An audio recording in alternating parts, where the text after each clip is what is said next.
yung pagpapalit po ng password ng modem, kung ito po ay Huawei, no?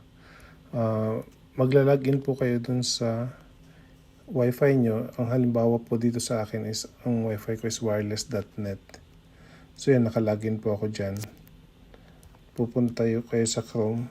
Open nyo yung Chrome. Ito po yung IP address. I-type nyo lang http 192.168.100.1. So pagka na-type nyo yan, i-click nyo lang yung go. Tapos yung username, itong modem ko, nandun sa likod ng modem, yung sticker. Ang nakalagay dito is root, tapos admin yung yung password.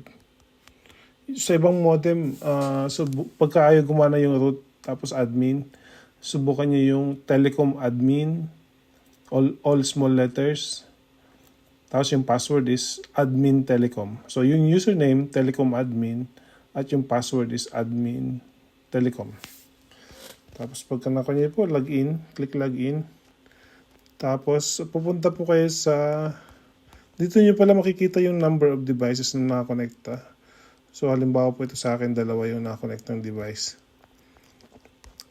Tapos pupunta po kayo sa advanced wireless LAN. Huwag niyo pong i-click yung iba, huwag niyo po papakilaman, baka mawalan ko kayo ng internet.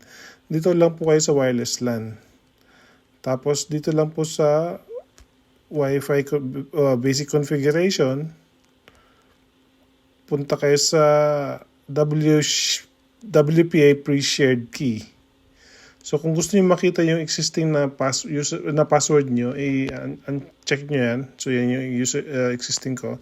So halimbawa, palitan ko siya ng 1, 2, 3, 4, 5, 6, 7, 8 halimbawa. Tapos i-click ko lang yung submit, apply.